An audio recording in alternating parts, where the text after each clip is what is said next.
தீர்க்க தரிசனத்துக்கும் வெளிப்பாடுக்குள்ள வித்தியாசம் என்னன்னு நான் ஏற்கனவே சொல்லியிருக்கிறேன். ஒரு தீர்க்க தரிசியா இருக்கிறவன் வெளிப்பாடு உள்ள மனுஷனா இருக்கணும். வெறுமன தீர்க்க தரிசனம் வரம் மட்டும் போதாது. அடுத்து எதிர்காலத்துல என்ன நடக்க போகுதுன்னு சொல்றவனாக மாத்திரம் இருந்தா போதாது. அதுக்கு மேலாக அவங்களுடைய வாழ்க்கையை குறித்து ஒரு மனிதனுடைய, ஒரு குடும்பத்துடைய, ஒரு தேசத்துடைய எதிர்காலத்தை குறித்து ஆண்டவர் பேசுறாரு.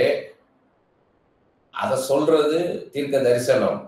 ஆனா ஆண்டவர் என்ன சிந்திக்கிறார், அந்த மனிதனை குறித்து ஆண்டவர் என்ன சிந்திக்கிறார், என்ன திட்டமிடுகிறார், ஏன் அப்படி திட்டமிடுகிறார், இதுவரை எப்படி நடத்திட்டு வந்தார் பாஸ்ட்ல, இப்ப பிரசன்ட்ல எப்படி நடத்திக்கிட்டு இருக்கிறார், ஏன் பாஸ்ட்ல அப்படி நடத்தினார், பிரசன்ட்ல ஏன் இப்படி நடத்துறார், இனி எதிர்காலத்துல எப்படி நடத்த போறார், காரியங்களை சொல்றதுதான் வெளிப்பாடு.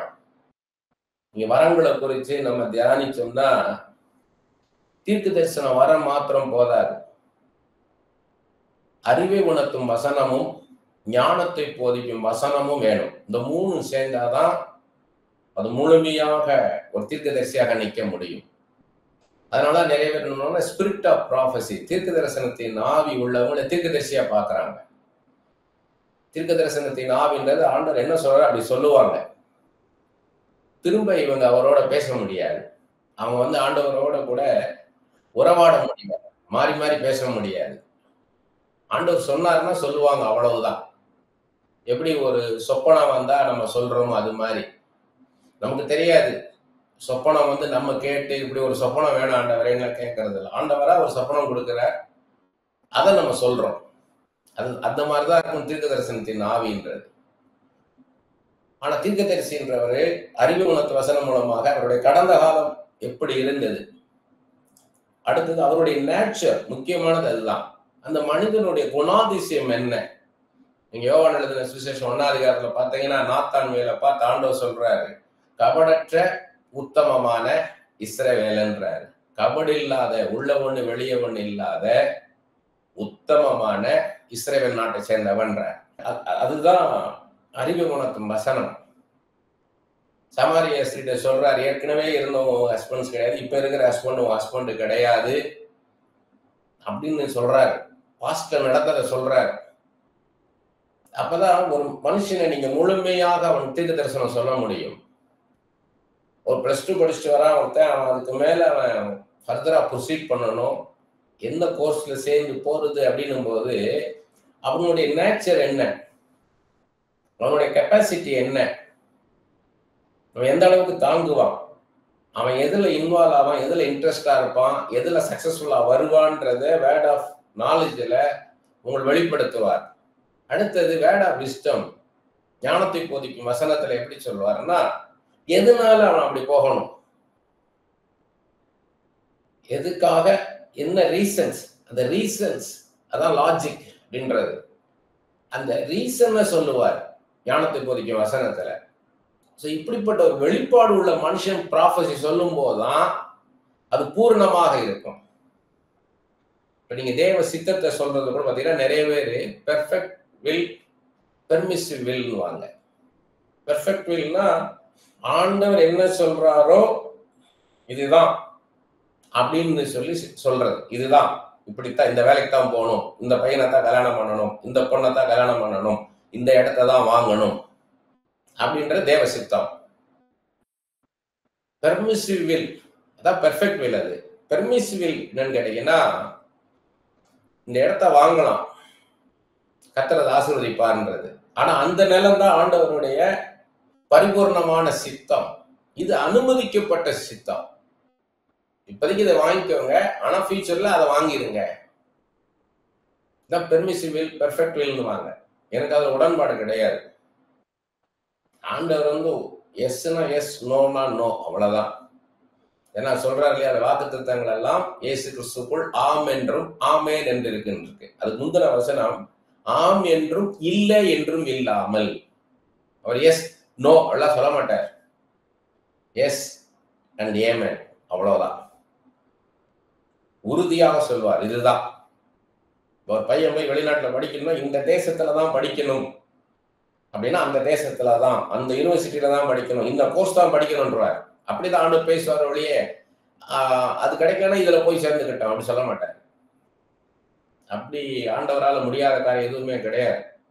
ஸோ கிரைஸ்ட் மைண்ட், இயேசுவின் சிந்தையும் இயேசுவின் சித்தத்தை, அவர் என்ன நினைக்கிறார்ன்றத நம்மகிட்ட வெளிப்படுத்துறாரு பாருங்க, அதான் வெளிப்பாடு, அவரை குறித்த வெளிப்பாடு. அது சுருக்கமா சொல்லணும்னா இயேசு குறித்த வெளிப்பாடு. அதுதான் பிலிப்பியர் 3ஆம் அதிகாரத்துல பவுல் சொல்றாரு, நான் லாபமா எண்ணினவைகளை, நான் ரிலிஜியஸ் மேன், பரிசேயனா நான் பரிசேயன், நான் பென்னியமின் கோத்திரத்தான், 8ஆம் நாள் விருத்தசேதனம் பண்ணப்பட்டவன், கமாலியல் பாதத்துல உட்கார்ந்து முற்றும் கற்று தேர்ந்த வேதவாரகன், இதெல்லாம் நான் லாபமா எண்ணினேன். ஆனா கிறிஸ்து இயேசு பற்றி அறிகிற அறிவுக்கு முன்பாக இவை எல்லாவற்றையும் நஷ்டம் என்று கருதுகிறேன், குப்பையுமாக கருதுகிறேன். ஆண்டவரை குறித்து, இயேசு குறித்து அறிந்துகிட்டீங்கன்னா மீது ஒண்ணும் கிடையாது. அதுதான் மெயின், அவர் தான். ஏன்னா லிவிங் காட், ஜீவனுள்ள தேவன். அதனாலதான் சொன்னார், நான் தான் உனக்கு டீச்சர், நான் தான் உனக்கு மாஸ்டர், நான் தான் உனக்கு ஃபாதர்ன்ட்டார், நான் தான் உனக்கு போதகர், நான் தான் உனக்கு குரு, நான் தான் உனக்கு பிதான்ட்டார். அந்த அபிஷேகம் உனக்கு சகலவற்றையும் கற்றுக் கொடுக்கும், ஒருவரும் உனக்கு கற்றுக் கொடுக்க வேண்டியதில்லை. பாத்தீங்கன்னா பவுல் ஒரு வெளிப்பாடு உள்ள மனுஷன், மேன் ஆஃப் ரெவலேஷன். பவுல இப்ப நம்ம பைபிள் ஸ்டடியில வராருன்னு வைங்க, ஆன்லைன்ல வராரு, அவர் எப்படி இன்ட்ரோடியூஸ் பண்ணுவோம்? மேன் ஆஃப் ரெவலேஷன், வெளிப்பாடு உள்ள ஒரு மனிதன், அதான் first. And also is a prophet, அவர் தீர்க்கதரிசியும் கூட. பாத்தீங்கன்னா அப்போஸ்தலர் 27ஆம் அதிகாரத்துல 9 முதல் 44 வசனங்கள்ல பாத்தீங்கன்னா ஒரு புயல் காற்று, யூரோக்கிலோதான் அப்படின்ற ஒரு புயல் காற்று வரப்போகுது, கப்பல் சேதம் வரப்போகுதுன்றத தீர்க்க தரிசனமாக சொல்றார். அது அப்படியே நடக்குது, அவர் சொன்ன மாதிரியே நடக்குது. இங்க பொருட்சேதம் தான் வரும், ஆட்சேதம் வராதுன்றார். அவர் சொன்ன மாதிரியே வருது, புயல் வருது, பொருட்சேதம் நடக்குது, ஆட்சேதம் நடக்கல. அதே மாதிரி அப்போஸ்தலர் 13:1 பாத்தீங்கன்னா அவரை தீர்க்கதரிசி அப்படின்னு குறிப்பிடுறார் லூக்கா. தீர்க்கதரிசியும் போதகனுமா இருந்த அப்போஸ்தலனாகிய பவுல்ன்றார். சோ பவுல் ஒரு prophet plus a man of revelation. அப்ப அவர் பாத்தீங்கன்னா ஆண்டவருடைய சித்தத்தை குறித்தும் சிந்தையை குறித்தும் தான் அவர் ஃபுல்லா நியூ டெஸ்டமெண்ட்ல எழுதுறார். சபையை குறித்து, ஒரு தனி மனிதனை குறித்து, குடும்பத்தை குறித்து எல்லாம் பேசுறது பூரா பாத்தீங்கன்னா ஜீசஸ் என்ன நினைக்கிறார், ஜீசஸுடைய மைண்ட், ஜீசஸுடைய பெர்ஸ்பெக்டிவ், இயேசு கிறிஸ்து அதை எப்படி பார்க்கிறார், இயேசு கிறிஸ்து என்ன நினைக்கிறார்ன்றதான் அவர் ஃபுல்லா எழுதிக்கிட்டே வர்றார். அது பாத்தீங்கன்னா கர்த்தர் மாத்திரமே அறிந்த காரியம். அது கர்த்தர் மாத்திரமே அறிந்த காரியத்தை அவர் என்ன பண்றாரு, சொல்றாரு. அதான் கலாத்தியர் 1ஆம் அதிகாரம் 11:12 சொல்றாரு, இயேசு கிறிஸ்து எனக்கு எல்லாவற்றையும் வெளிப்படுத்தினார். நேரடியாக இயேசுவே எனக்கு எல்லாம் வெளிப்படுத்தினார். எப்படி அப்போஸ்தலனாகிய யோவானுக்கு வெளிப்படுத்தின விசேஷம் பார்க்கும்போது எப்படி ஆண்டவர் எவ்வளோ காரியங்களை வெளிப்படுத்துறாரு யோவானுக்கு, அப்போஸ்தலனாகிய யோவானுக்கு, அதே போல பவுலுக்கு வெளிப்படுத்துறார். நேரடியாக இயேசுவே அவருக்கு எல்லாத்தையும் டீச் பண்றார். ஒரு மனிதனுடைய ஆவிக்குள்ள இருக்க காரியம் வெளியே புறமான மனுஷன்ல, உள்ளார்ந்த மனுஷனை குறித்து, அவனுக்குள்ள இருக்கிற காரியங்களை குறித்து அதிகமாக எழுதுறாரு.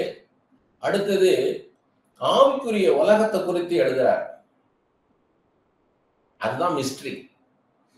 நம்ம மாம்ச கண்களினாலே, நம்மளுடைய மனித அறிவினாலே, ஞானத்தினால, படிப்பினால அறிந்து கொள்ள முடியாத, புரிந்து கொள்ள முடியாத காரியங்களை வெளிப்படுத்துறார். அதான் வெளிப்பாடு.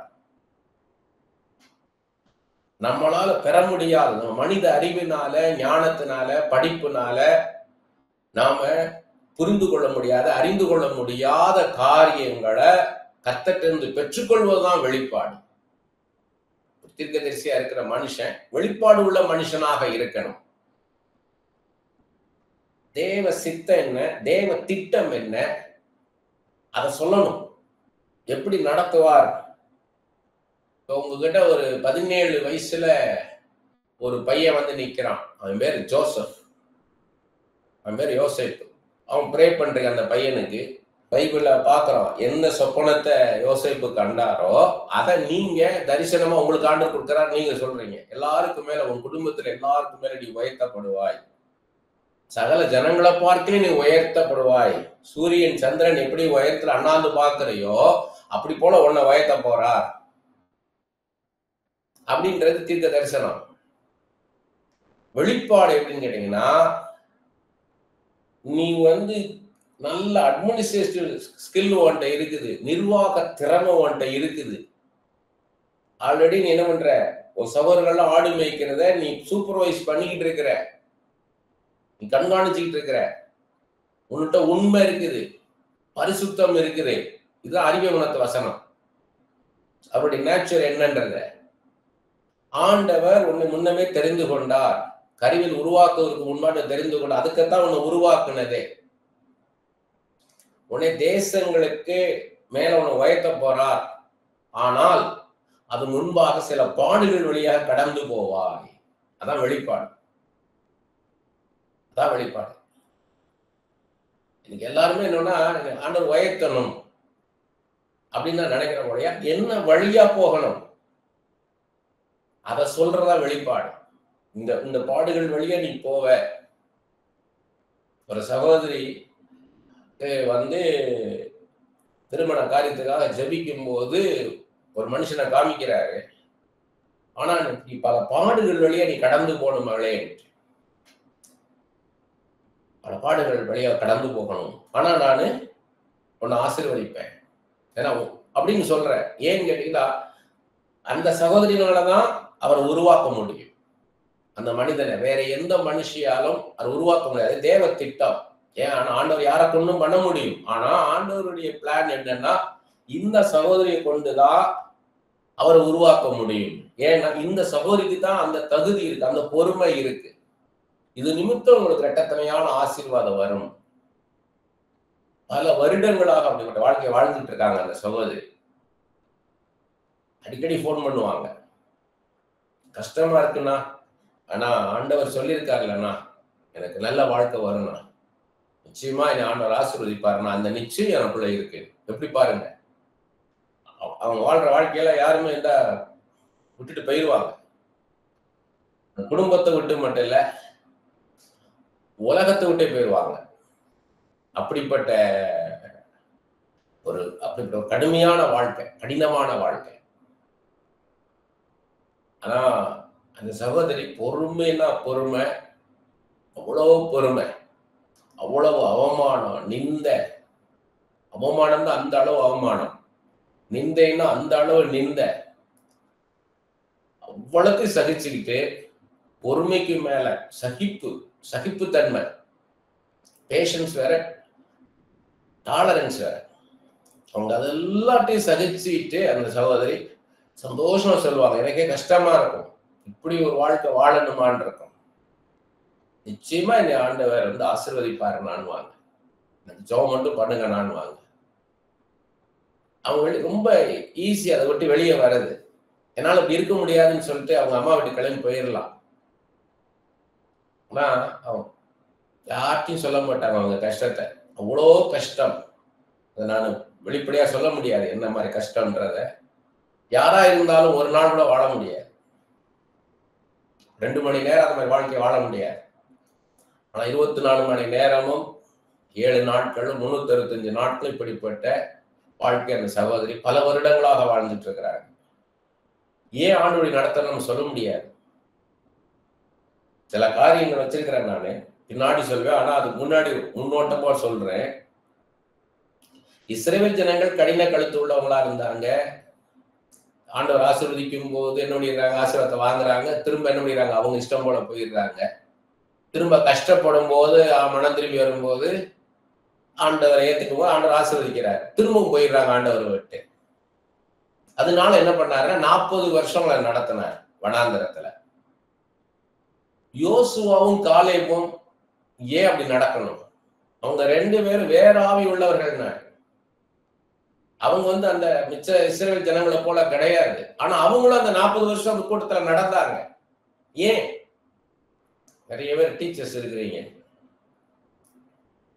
அவங்களுக்கு அது நல்லா புரியும்.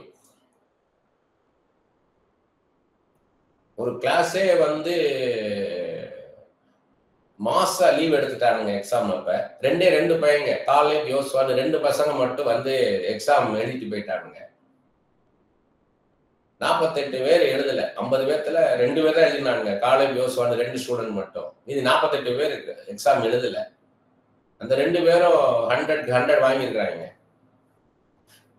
நீங்க எல்லாருமே திரும்ப எழுத சொல்றீங்க. அப்ப இந்த பையங்களை என்ன பண்ணுவாங்க? பனிஷ்மெண்ட் கொடுக்குறீங்க அந்த 48 பேருக்கு. இந்த 2 பையனுக்கும் சேர்த்து பனிஷ்மெண்ட் கொடுக்குறீங்க. சரியா அது? ஏன் அந்த 2 பேர் நடத்தினார்? இப்படிப்பட்ட சில மறைவான ரகசியங்கள் இருக்கு வேதத்துல. அதனால நம்ம வந்து நல்ல ஆண்டவருடைய மைண்ட் என்ன, அவர் என்ன நினைக்கிறார் ஒரு மனுஷனை குறித்து, அதை நீங்க கேட்கணும். ஒரு ப்ராஃபட்டா நீங்க இருக்கணும்னு நினைச்சீங்கன்னா, இந்த மனுஷனை குறித்து நீங்க என்ன பிளான் வச்சிருக்கீங்க ஆண்டவரே அப்படின்னு கேட்டீங்கன்னா, அந்த பிளான் சொல்றது prophecy. What is going to do, ஆண்டவர் என்ன செய்ய போறாருன்னு சொல்றது தீர்க்கதரிசனம். ஆனா அவனுடைய நேச்சர் என்ன, அவனுடைய பேக்ரவுண்ட் என்ன, அவனுடைய எந்த மாதிரி என்விரான்மெண்ட்ல இருக்கிறான், அவனை எப்படி கொண்டு வரணும், ஏன் அப்படி கொண்டு வரணும்ன்ற சொல்றதுதான் வெளிப்பாடு. ஒரு தீர்க்க தரிசின்றது அந்த நேரம் வந்து ஒரு ப்ராஃபஸி சொல்லிட்டு போகலாம், அவ்வளவுதான். காரண காரியங்கள்லாம் தெரியாம நீங்க சொல்லிட்டு போவீங்க. நீங்க ஒரு பிளைண்ட் மேன் மாதிரி இருப்பீங்க. ஆண்டவர் சொல்றேன் அவ்வளவுதான். அதுதான் அந்த அறிவு உணர்த்த வசனம், ஞானத்தை போதிக்க வசனம், இந்த 2 வரங்களையும் கொடுக்கிறார். இது இருந்தா தான் நீங்க நல்ல ப்ராஃபட்டா நிக்க முடியும். ஒரு அந்த மனிதனுடைய ஆட்டிடியூட் என்ன, இன்டென்ஷன் என்ன, டிசைர் என்ன, அவருடைய எண்ணம், நோக்கம், அவருடைய வாஞ்ச, அவருடைய தரிசனம் என்னவாக இருக்கு நினைக்கிறார், இதெல்லாம் தெரிஞ்சாதான் ஆண்டவர் என்ன நினைக்கிறார் சொல்லி நீங்க நடத்த முடியும். ஜனங்களுடைய எல்லா கேள்விகளுக்கும் நீங்க பதில் சொல்ற அளவுக்கு இருக்கணும். நீங்க ஒரு மனுஷனுக்கு நீங்க ப்ராஃபஸி சொல்றீங்க, அவன் சொல்றான் வந்து நான் சொந்த ஊர்ல நான் வீடு வாங்கலான் இருக்கேன், நிலம் வாங்கலான் இருக்கேன்னு. இல்ல ஆண்டவர் சொல்றாரு உன்னை சென்னையில தான் வாங்க சொல்றாரு. எனக்கு அப்படி நடந்தது.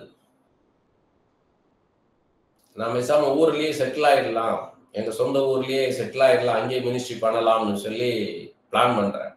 ஆனா ஆண்டவர் சொல்றாரு நீ சென்னையில தான் இருக்கணும். டபுள் காஸ்ட் இல்ல இது, ட்ரிபிள் காஸ்ட் இது. நீங்க அங்க ஒரு 20 லட்சத்துக்கு ஒரு வீடு கட்டிடலாம், இங்க அதே வீடு கட்டணும் 60 லட்சம் வேணும் சென்னையில. அப்ப ஒரு ப்ராஃபிட்டா இருக்கணும்னு நினைச்சீங்கன்னா வெறுமனை வந்து இல்ல உங்களுக்கு சென்னை தான் சொல்றாரு, உங்களுக்கு உங்க சொந்த ஊர் கிடையாது, சென்னையில தான் உங்களுக்கு இருக்க சொல்றாரு ஆண்டவர், அப்படிதான் காமிக்கிறாரு எனக்கு, சென்னை தான் சொல்றாரு. அதுக்கப்புறம் என்னன்னு சொல்ல முடியாது. ஆனா அறிவு உணர்த்து வசனம், ஞானத்தை போதிக்கும் வசனம் இருந்ததுன்னா, இல்ல உங்களை பல தேசங்களுக்கு கொண்டு போகணும்னு நினைக்கிறாரு, இங்க இருந்தீங்கன்னா தான் பல தேசங்களுக்கு உங்களை கொண்டு போக முடியும், நீங்க அங்க இருந்தீங்கன்னா பல தேசங்களுக்கு உங்களை கொண்டு போக முடியாது. ஏன்னா டிராவல் பண்ணணும், நிறைய டிராவல் பண்ணணும். அப்ப இந்த ஜனங்களுக்கு பயன்படுத்த போறார், இப்படிப்பட்ட ஜனங்களுக்கு பயன்படுத்த, அந்த இடத்துல இருந்தாதான் இப்படிப்பட்ட ஜனங்களுக்கு உங்களை பயன்படுத்த முடியும். அதுதான் ரொம்ப முக்கியம். உங்களை பயன்படுத்துறது என்றது எதை பேஸ் பண்ணி இருக்குன்னு கேட்டீங்கன்னா, எதை அடிப்படையா இருக்குன்னா, யாருக்கு எப்படிப்பட்ட ஜனங்களுக்கு உங்களை பயன்படுத்த போறார் அப்படிதான் உருவாக்குவார் உங்களை. சோ உங்க அனுபவங்களை பார்க்கும்போதே தெரிந்து கொள்ளலாம். என் கூட ஃபில்ம் இன்ஸ்டியூட்ல படிச்சவங்க எல்லாம் இப்ப தொடர்ந்து கான்டாக்ட் பண்றாங்க, இடையில எல்லாம் மீட் பண்ணோம். அதுக்கப்புறம் பார்த்தீங்கன்னா தொடர்ந்து இது வரைக்கும் எந்த கான்டாக்டும் கிடையாது எனக்கு. அந்த ஒரு சந்திப்புக்காக என்னைய கூப்பிட்டாங்க. கொஞ்சம் பேர் தான், ஒரு 15-20 பேர் வந்திருப்போம், அவ்வளவுதான்.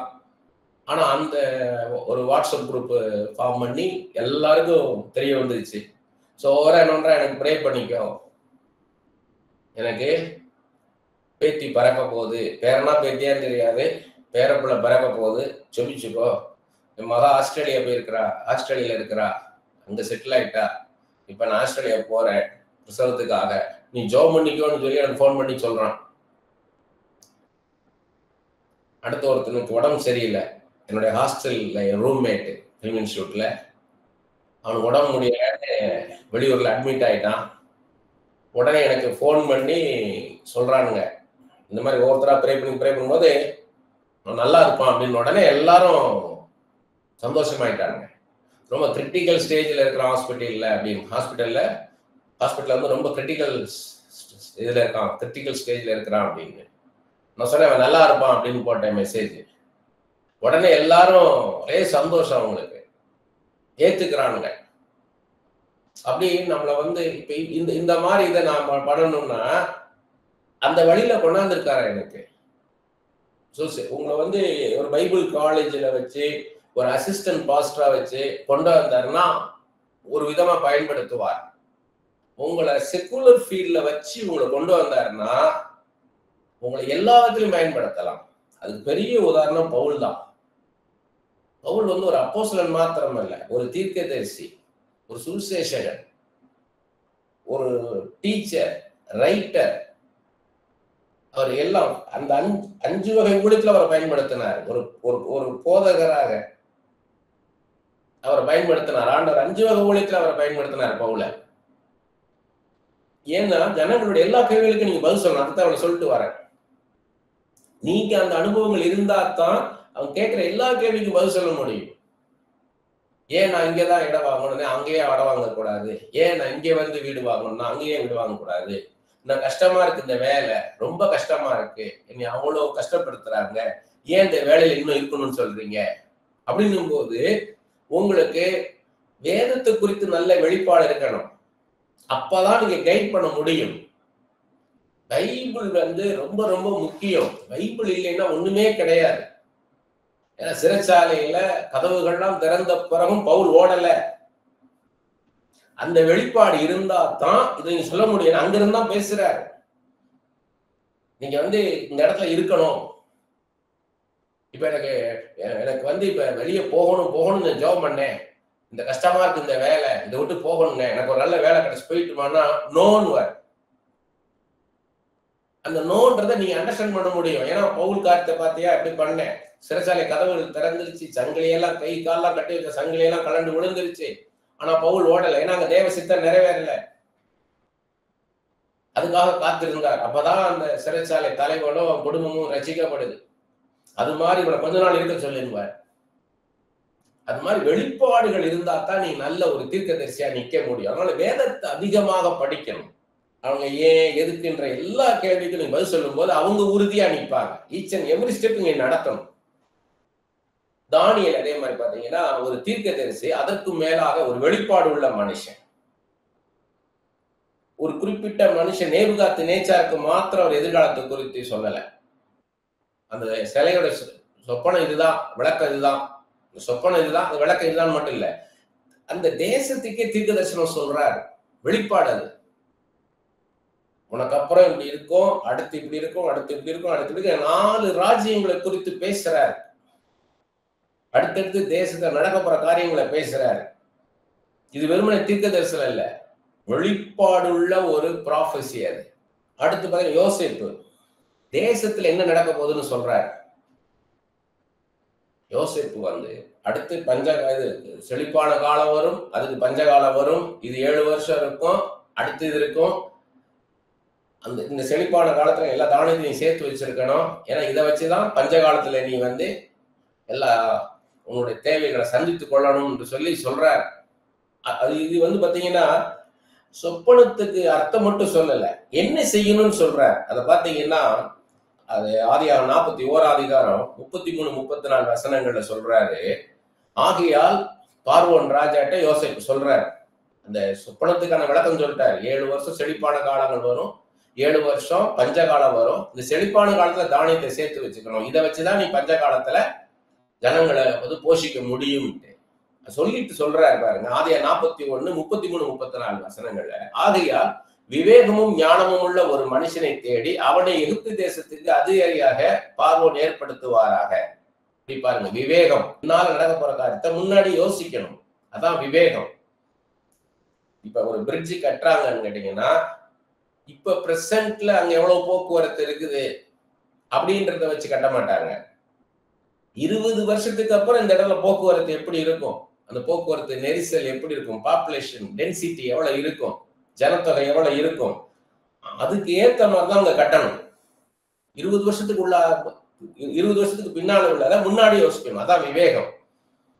அத விவேகமும் ஞானமும் உள்ள ஒரு மனுஷனை தேடி அவனை எகிப்து தேசத்துக்கு அதிகாரியாக பார்வோன் ஏற்படுத்துவாராக. இப்படி பார்வோன் செய்து தேசத்தின் மேல் விசாரணைக்காரை வைத்து அங்க மேனேஜர்ஸ் வைக்கணும்ன்றார்.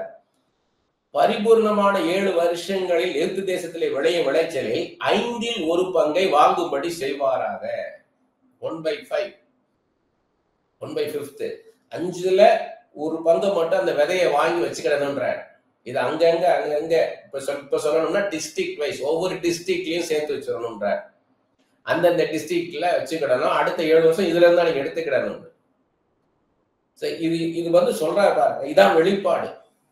வெறுமன ப்ராபசி வந்து 7 + 7 இயர்ஸ் வாட் வில் ஹேப்பன், 7 வருஷம் நடக்கும், அடுத்த 7 வருஷம் என்ன நடக்கும் மட்டும் சொல்றது தீர்க்க தரிசனம். ஆனா அது எப்படி ஹேண்டில் பண்ணணும்னு சொல்றாரு பாருங்க, இதுதான் ரெவலேஷன், இதுதான் வெளிப்பாடு. அப்ப இதன் மூலமாக நமக்கு என்னன்னு கேட்டீங்கன்னா, நமக்கு என்ன எதுன்னு கேட்டீங்கன்னா, இதன் மூலம் நமக்கு ஒரு வெளிப்பாடு. நாம் வெறுமனை தீர்க்க தரிசனம் சொல்லுவர்களா மாத்தி இருக்க கூடாது, நமக்கு கர்த்தரிடமிருந்து வெளிப்பாடுகள் வேண்டும். அது ஜனங்களுக்கு அவசியமானது, ஜனங்களுக்கு அவசியம். அது பல கேள்விகள் இருக்கும். அந்த நேரத்துல அவங்க உணர்ச்சி வசப்பட்டு எமோஷனலா எக்ஸைட்டடா போயிடுவாங்க. அதுக்கப்புறம் அவங்களுக்கு பல கேள்விகள் வரும். இது நடக்கும்னு சொன்னார், நடக்கலையே, இது நடக்கும்னு சொன்னாரே, நடக்கலைன்னு போனா சோர்வுக்குள்ள போயிடுவாங்க. அப்ப அந்த வெளிப்பாடுகளை சொல்லணும்.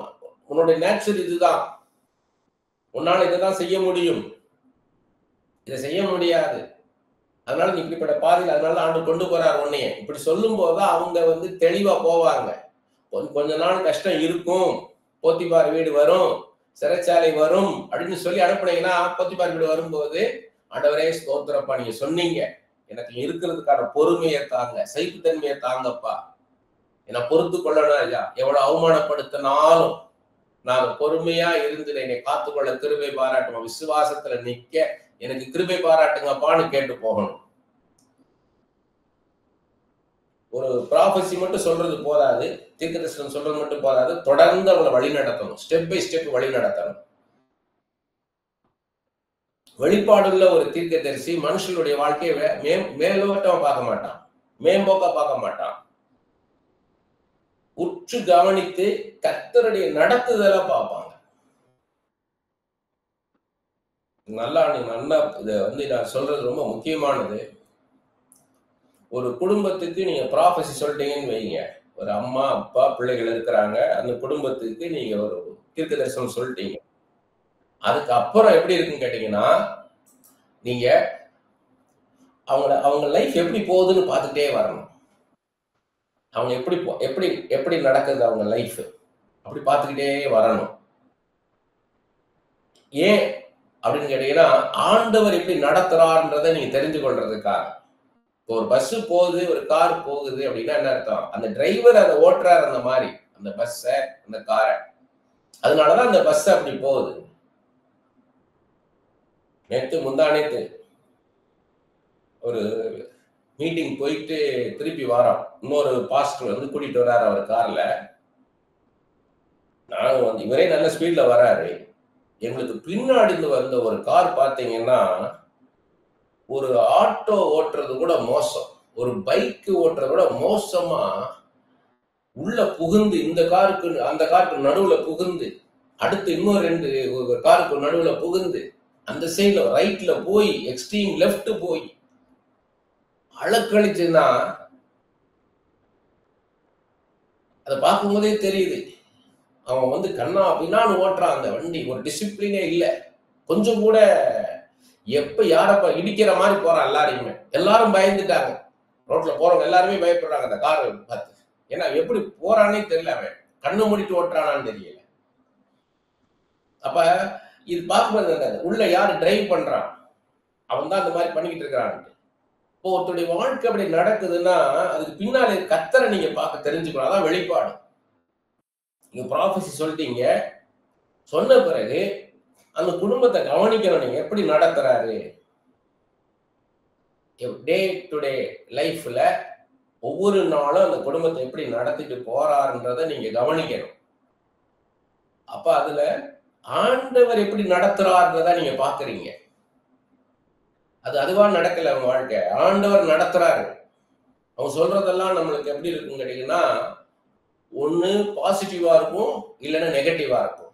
பாசிட்டிவா இருந்தா உங்களுக்கு திங்க் பண்றதுக்கு ஒண்ணுமே இல்லை. ஏன்னா கர்த்தர் சொன்னார், அது மாதிரி இந்த படிப்பு படிப்ப அடுத்து இந்த படிப்பு வெளிநாட்டு கொண்டு போவேன்னாரு, அதனால அவர் கொண்டு போயிட்டாருன்னு நினைக்கலாம்.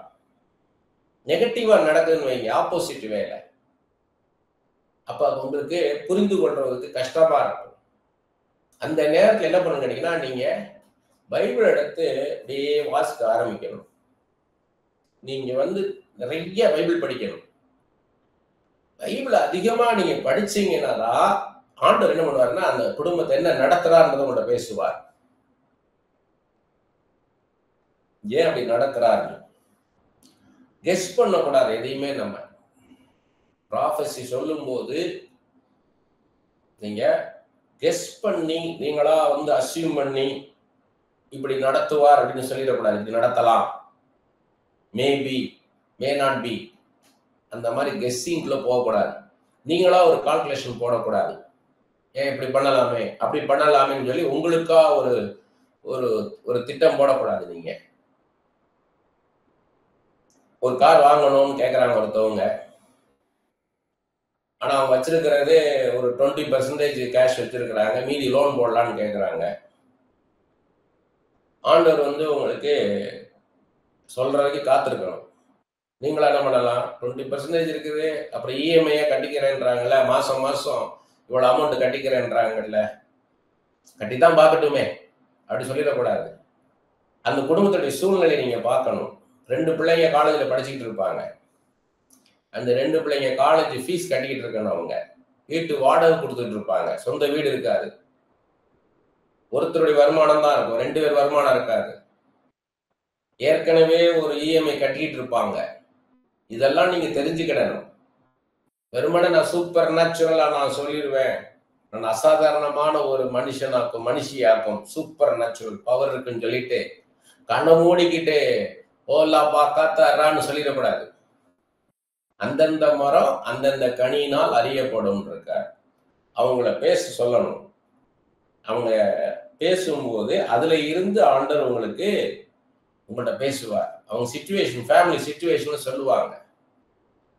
இந்த மாதிரி இப்படிப்பட்ட சிச்சுவேஷன் இருக்கு, இப்படி சிச்சுவேஷன் இருக்கு. ஏன்னா நுகத்தெடிய முறித்து போடுகிற தேவன், பாரப்படுத்துகிற தேவன் அல்ல, கட்டுகளை அறுத்து போடுகிற தேவன். அவர் பாரத்துக்கு மேல பாரம் சுமத்த விட மாட்டார். கார் வாங்குறது அத்தியாவசியமா தேவை அப்படின்னு வைங்க, அப்ப அதுக்கான வருமானத்தை தருவார். அவங்களுக்கு அது தந்துதான் நடத்துவார். தெரிஞ்சு ஒருத்தர் பாத்தீங்கன்னா அவசரமா என்ன பண்ணிட்டாருன்னா பழைய காரை வாங்கிட்டார். இருக்கிற காசு வாங்குவோம்னு சொல்லி பழைய காரை வாங்கிட்டாரு. அப்புறமா பாத்துக்கலான்ட்டு செலவு மேல செலவு. அந்த செலவு பண்ணி பண்ணி என்ன பண்ணிட்டாரு அவர் கடைசியில, ஐயோ நான் புது காரையே வாங்கியிருக்கலான்ற மாதிரி ஆயிட்டார். அவ்வளவு காசு அதுக்கு வேஸ்ட் ஆக்சுவலா. அது ஏன்னா எவ்வளவுக்கு வாங்கினாரோ அதை விட டபுள் மடங்கு அதுக்கு செலவு பண்ணிட்டு இருக்கிறாரு. அப்ப இதெல்லாம் கூட நீங்க யோசிக்கணும். நீங்க ஒரு மனுஷனுடைய கஷ்டத்தை உணர்ந்துதான் நீங்க தீர்க்க தரிசனம் சொல்லணும். இந்த ரெவலேஷன் வேணும். அந்த குடும்பத்தை குறித்த வெளிப்பாடு வேணும் உங்களுக்கு. அது சூழ்நிலையை குறித்த வெளிப்பாடு உங்களுக்கு வேணும். அது கர்த்தரே வெளிப்படுத்துவார்ல. அவங்கள்ட்ட நீங்க கேளுங்குவாரு, ஆஸ்தம்வாரு, அவங்க கேளுங்குவாரு. நான் அதுக்காக அவங்கள்ட்ட கேட்காமலே நானே சொல்லிடுவேன் அப்படின்னு பிரயாசப்படக்கூடாது. அதுக்கு போராடக்கூடாது. அது தேவையில்லை. ஏன் அப்படி போராடணும்? நீ சொல்லாமலே நான் சொல்லிட்டேன் பாரு, எப்படிப்பட்ட ப்ராஃபிட் பாரு அப்படின்னு காமிக்கணும்னு நினைக்கிறீங்க. அது சுயம். தாழ்மையா இருந்து கேட்கலாம், என்ன பண்ணலான்னு இருக்கீங்க. மெயின் என்ன சொல்றாருன்னா ஆண்டவர் அவங்களோட ரிலேஷன்ஷிப் வித் காட் தான் ரொம்ப முக்கியம்ன்றார். நீங்க யாருக்கு ப்ராஃபஸி சொல்றீங்களோ,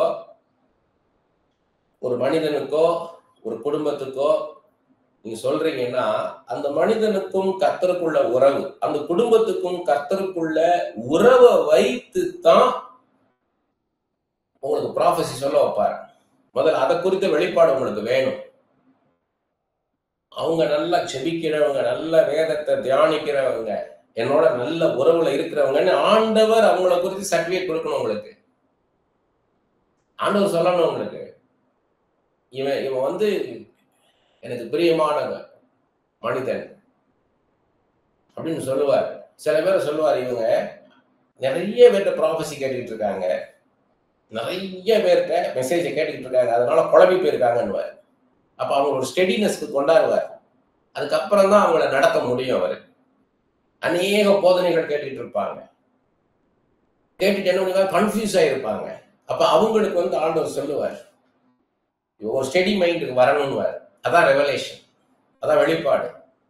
அதுக்கப்புறம் தான் அவங்க ஸ்டெடி மைண்டுக்கு வர என்ன பண்ணுவாருன்னா, உங்களுக்கு ப்ராஃபஸி சொல்ல மாட்டார். அதுக்குள்ள கொண்டு வந்த பிறகுதான் உங்களுக்கு ப்ராஃபஸி சொல்லுவார். ஏன்னா அப்பதான் அது நடக்கும்.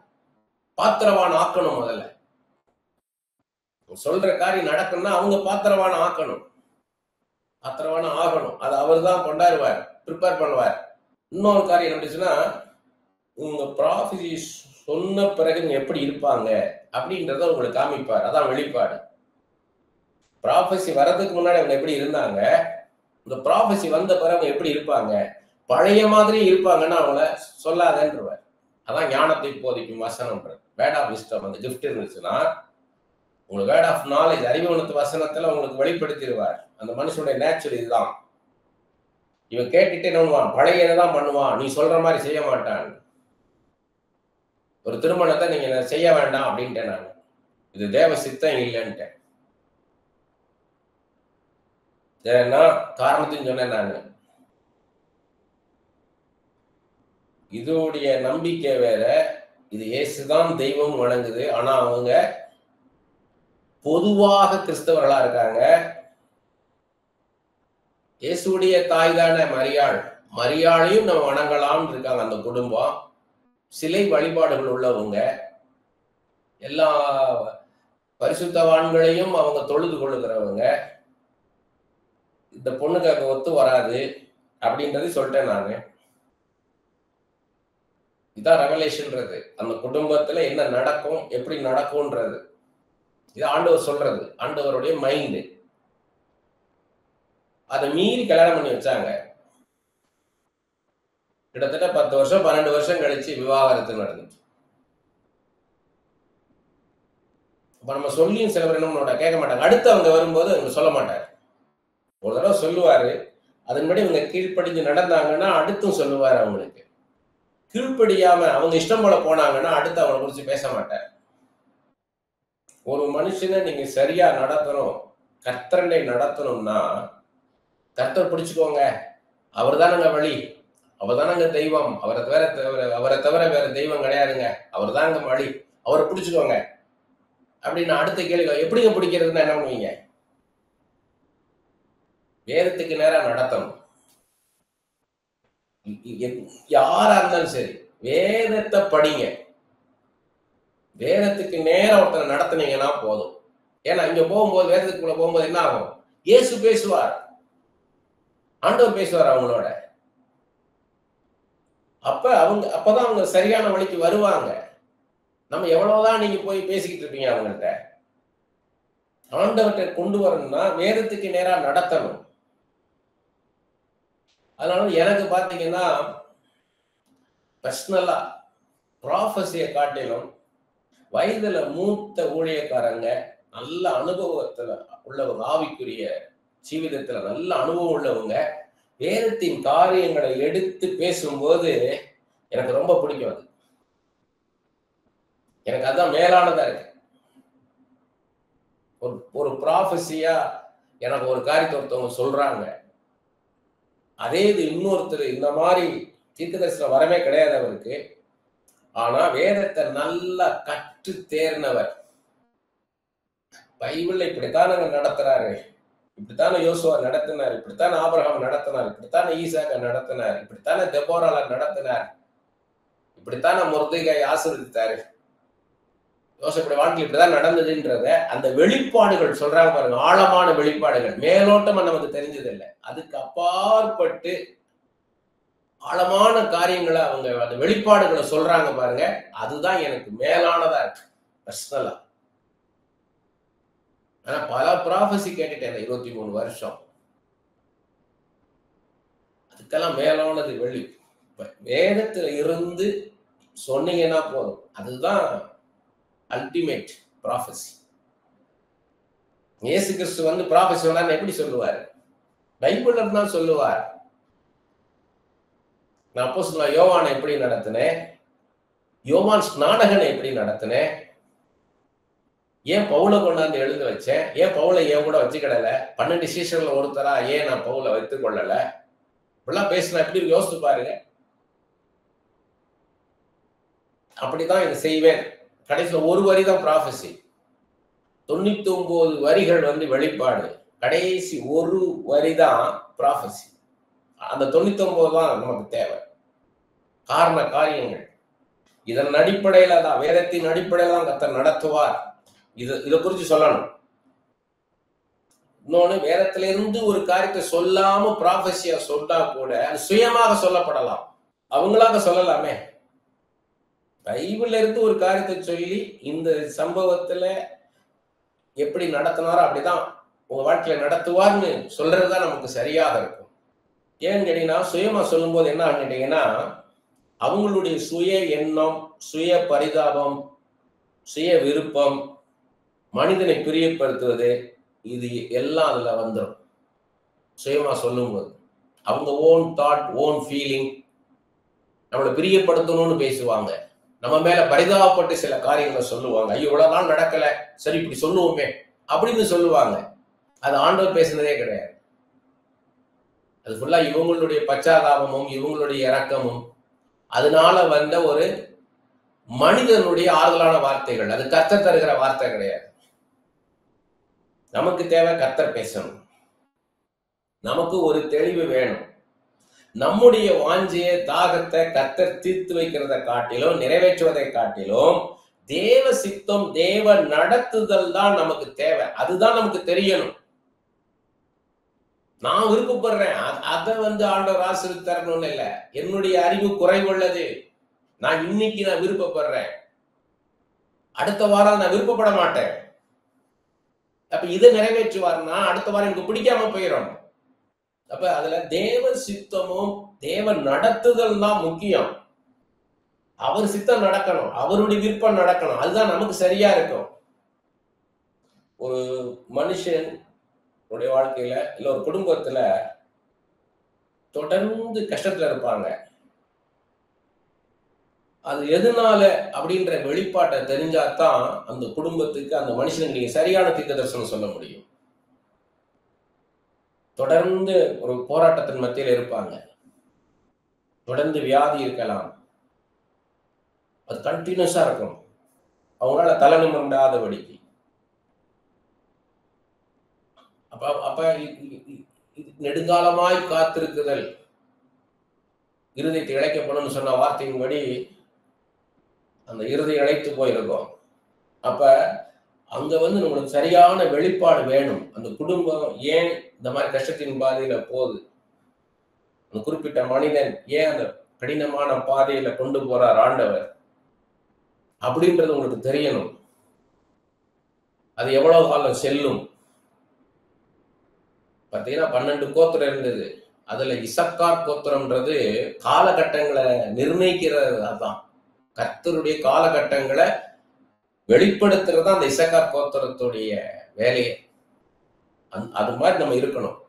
இன்னும் எவ்வளவு காலம் செல்லும், ஏன் இப்படி நடத்துறார், ஃபர்ஸ்ட் அதான் மேஜர். ஏன் இப்படி கஷ்டத்தின் பாதையில கொண்டு போறார்?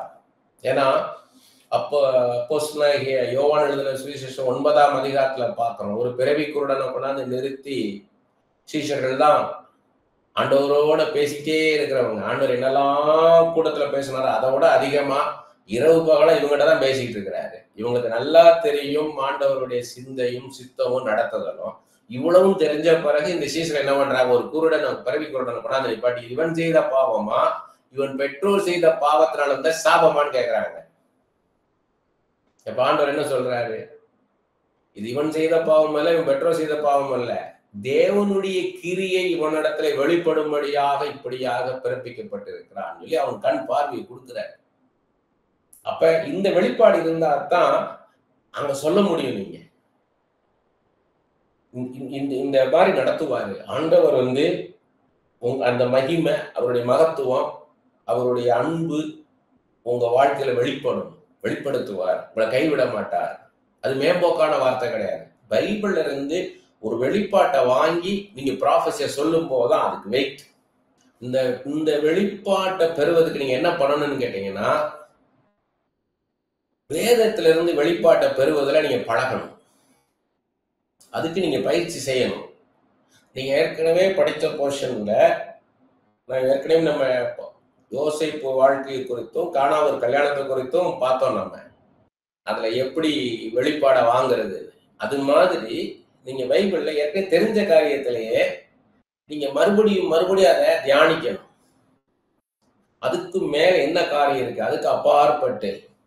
இப்ப உதாரணத்துக்கு லாசர் மரிச்சிட்டாரு, இவங்க 2 பேரும் சொல்லி அனுப்புறாங்க. யாரு, நம்ம மார்த்தாளும் மரியாளும் சொல்லி அனுப்புறாங்க இயேசு கிறிஸ்துவுக்கு. அப்ப அவரு இன்னும் 2 நாள் அங்க தங்கி இருக்கிறாரு. 4 நாளுக்கு அப்புறம் தான் வராரு. ஏன்னா மரித்து போயிட்டா 4 நாள் ஆச்சு, நாரி போயிருக்குமே என்ற பிறகு. ஏன்னா அவன் வியாதியா இருக்கும் போதே சுகப்படுத்துவது தேவ சித்தம் இல்லை. ஏன்னா ஒரு வியாதியை சுகப்படுத்துவார், அவ்வளவு வல்லமை இருக்கு கர்த்தர்ட்ட அப்படின்றத வெளிப்படும். அவன் செத்த பிறகு செத்தவனை உயிரோடு எழுப்புறது, மரித்தவர்களை உயிரோடு எழுப்புகிற வல்லமை உள்ள தெய்வம்ன்றத மகத்துவத்தை வெளிப்படுத்தணும்ன்றதுதான் ஆண்டவருடைய சித்தம். அதுக்காக தான் காத்திருந்தார் அப்படின்றது இது வரைக்கும் நமக்கு தெரிஞ்சது. நீங்க என்ன பண்ண, இப்போ உட்காந்து மறுபடியும் அதுல இன்னும்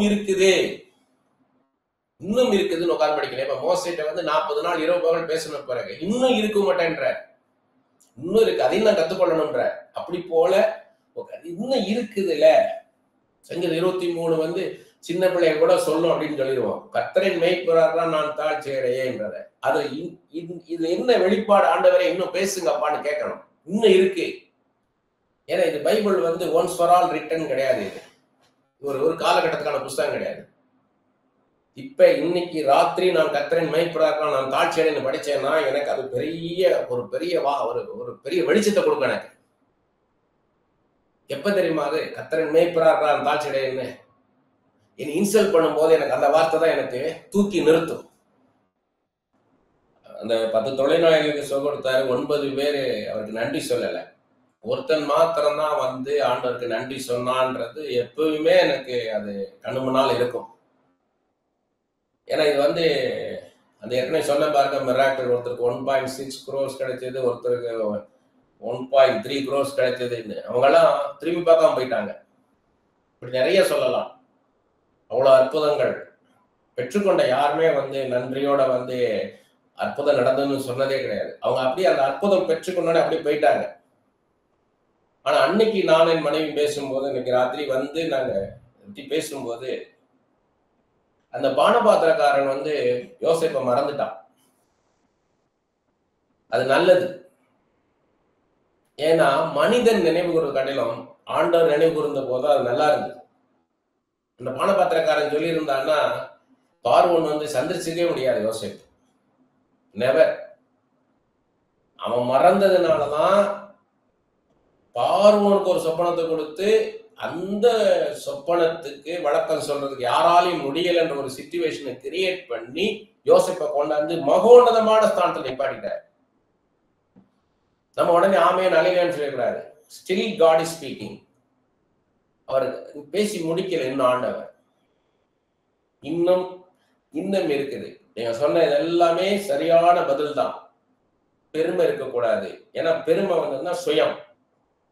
ஏன்னா ஒருவேளை அவங்க நிப்பாட்டி எல்லாம் பண்ணியிருந்தாங்கன்னா நான் அதோட நின்றுப்பேன், நான் வளர்ந்திருக்க மாட்டேன். நான்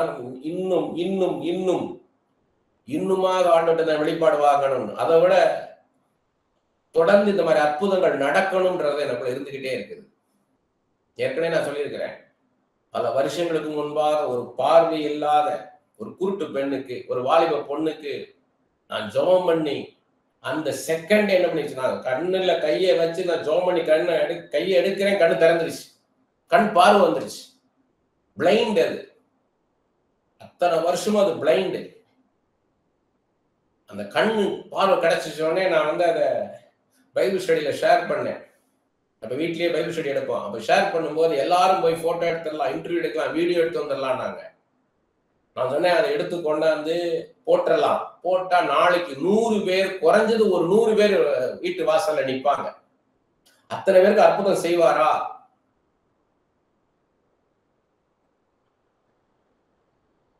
அதுதான் எனக்கு. ஆனா அந்த மூமெண்ட் வந்து எனக்கு என்னாச்சுன்னு கேட்டீங்கன்னா, என்னோட பர்சனல் எக்ஸ்பீரியன்ஸ் இது. எந்த அளவுக்கு ஹியூமிலேட் பண்ணப்பட்டனோ, எந்த அளவுக்கு அந்த இடத்துல அவமானப்பட்டனோ, அந்த அளவு எனக்குள்ள வைராக்கியம் வந்துச்சு. மனிதர்களை பார்க்கக்கூடாது. ஆண்டவரே உம்மை வெளிப்படுத்தணும். ஏன்னா எலியாவின் ஊழியம் வந்து நிரூபிக்கிற ஊழியம். என் தெய்வம் ஜீவனுள்ள தெய்வம், இன்றைக்கும் ஜீவிக்கிறார் என்றதை நிரூபிக்கிற ஊழியம் எலியாவின் ஊழியம். அப்படி போல ஊழியம் செய்யணும். இது இதோடு இல்ல, என் கர்த்தர் பெரிய காரியங்களை செய்கிறவர். என் தெய்வம் வந்து இது கடல் அளவு இருக்கு அவருடைய மகத்துவம். இது ஒரு துளி தான். இது ஒரு துளி. இன்னும் அநேக காரியங்களுக்கு போக வேண்டிய தூரம் வெகு தூரம். எலியா சோர்ந்து போனாரு. அவ்வளோ பெரிய வைராக்கியம் உள்ள விசுவாச வீரன் எலியாவே சோர்ந்து போனார். எலியாவுக்கு முன்னால நான் ஒண்ணுமே கிடையாது.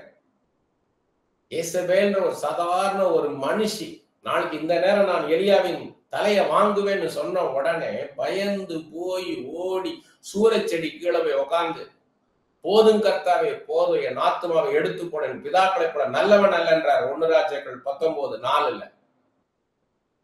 சோர்ந்து போயிட்டாரு. அப்பதான் அந்த தேவதூதன் வந்து சொல்றான், நீ போக வேண்டிய தூரம் வெகு தூரம், நீ அநேக ஊழியர்கள் இருக்கின்ற 2 ராஜாக்கள் அபிஷேகம் பண்ணணும், உன் இடத்துல எலிசாவை நீ அபிஷேகம் பண்ணணும். அப்ப இப்படி எல்லாம் காரியங்கள் வரும். ஆனா இதுல இருந்து நம்ம என்ன லேர்ன் பண்ணிக்கணும்னா, சுயம் இருக்கக்கூடாது, பெருமை இருக்கக்கூடாது, தொடர்ந்து போய்கிட்டே இருக்கணும். கர்த்தருடைய மகிமை தான் வெளிப்படணும். நம்ம வந்து இதையும் மேற்கொள்ளத்தக்கதான பொறுமை வேணும் நமக்கு. எல்லாத்துக்கும் மேல எனக்கு என்ன தெரியுமா சந்தோஷம்? அந்த நேரத்துல என்னோட ஆண்டவர் பேசினார். என்ன அந்த இடத்துல ஒரு தீர்க்கதரிசியா நிறுத்திட்டார். அவர் நிறுத்திட்டார். அவர் பார்வையில நான் தீர்க்கதரிசி. யார்? மனிதர்கள். இவங்க ஏமாத்திரம்.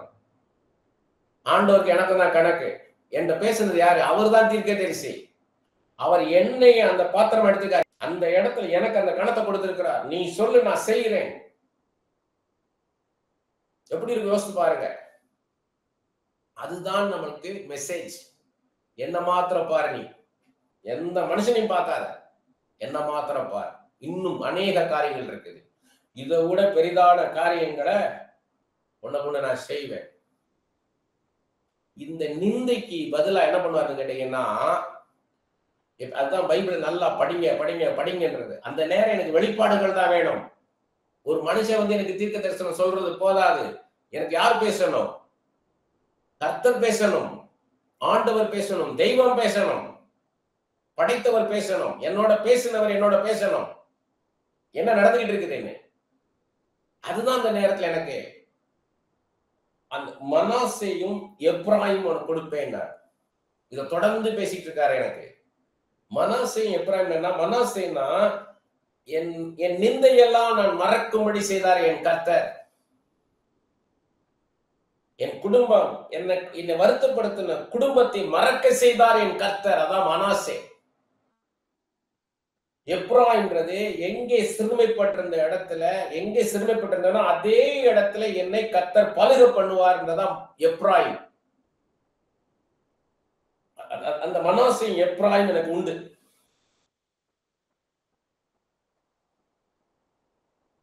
ஒரு பெரிய பாஸ்டர், அவர் கர்த்தருக்குள் நித்தியடைஞ்சிட்டாரு. கிட்டத்தட்ட ஒரு 10 வருஷமா என்னைய வாட்ச் பண்ணிட்டே இருந்திருக்கிறாரு. என்னை கேட்டாரு, நீங்க எல்லா இடத்துலயும் போய் நின்று மேடையில நின்று ஊழியம் பண்ணிட்டு இருக்கீங்க. ஆனா உங்க சபையில 40,000 பேருக்கு நடுவுல போய் உட்கார்ந்துட்டு வரீங்க. எப்படி உட்கார்ந்துட்டு வரீங்கன்னு யோசித்தேன். பல நாட்கள் யோசிச்சிருக்கேன் நானு. ஏன்னா அவங்க மேடையில உட்காருவாரு அவரு. நான் கீழே தான் எங்க உட்கார்ந்துருக்கேன்னு கூட தெரியாது. ஆல் நைட் பிரேயர் நடக்கும். நிறைய 10,000 பேர் 12,000 பேர் வருவாங்க அன்னைக்கு. சர்வீஸ்னா ஒரு 5,000 பேர் வருவாங்க. இந்த மாதிரி ஆல் நைட் பிரேயர் ஸ்பெஷல் மீட்டிங்னா 12,000 பேர் அப்படிலாம் வருவாங்க. அப்ப எங்க உட்கார்ந்துருப்பேன்னு தெரியாது. ஆனா அந்த பாஸ்டர் மேடையில உட்கார்ந்துருப்பாரு. இது கேட்பாரு. நான் யோசித்திருக்கேன், எப்படி ஒரு உட்கார்ந்துருக்காருங்க.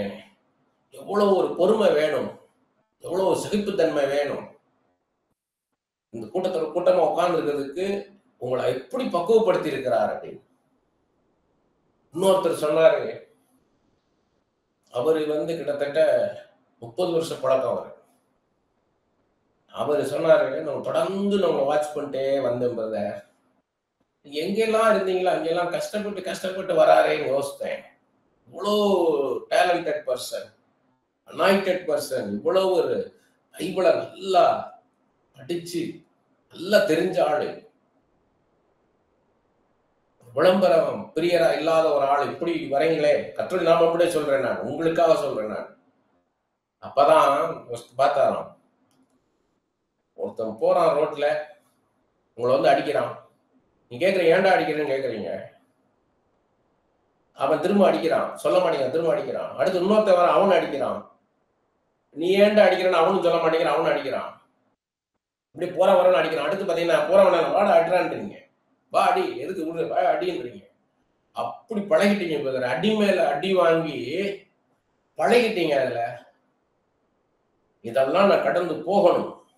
இதெல்லாம் அடி, நம்ம மேல ஒரு அடி. இதெல்லாம் நீங்க ஏதோ வாயில சொல்லி காதல கேட்கறது இல்ல, அது இருதயத்தில் ஆவில விழுகிற அடி. இது நீங்க ஒரு கையிலயோ காலிலயோ உங்க சரீரத்துல அடிபட்டுச்சுன்னா, காயமாயிடுச்சுன்னா, நீங்க அதை பார்த்து என்ன பண்ணுவீங்கன்னா, இது ஒரு 4 நாள் கஷ்டமா இருக்கும், இல்ல ஒரு 2 வாரத்தை கஷ்டமா இருக்கும், அப்ப சரியாயிரும் சொல்லி நீங்க மனசை தேத்திக்கலாம். யாரோ ஒருத்தர் கடினமா 2 வார்த்தை பேசிட்டாங்கன்னு வைங்க, அது உங்களுக்கு மனசு கஷ்டமா இருக்கும். அது ஒரு மாசம் 2 மாசத்துக்கு இருக்கும், இல்ல ஒரு வருஷத்துக்கு இருக்கும், அவ்வளவுதான். ஆனா ஆவில அடி விழுந்ததுன்னா அவ்வளவு சீக்கிரத்துல நீங்க எழுப்பி வர முடியாது, பல வருஷங்களா. இதெல்லாம் அடி விழுந்தது ஆவில விழுந்த அடி இது. ஆனா உடனே மேல தூக்கிட்டாரு பாருங்க, அதுதான் கர்த்தருடைய கிருபை, பலன். அதுதான் தேவ பலன்றது. அந்த ரெவலேஷன் என்னை தூக்கிச்சு.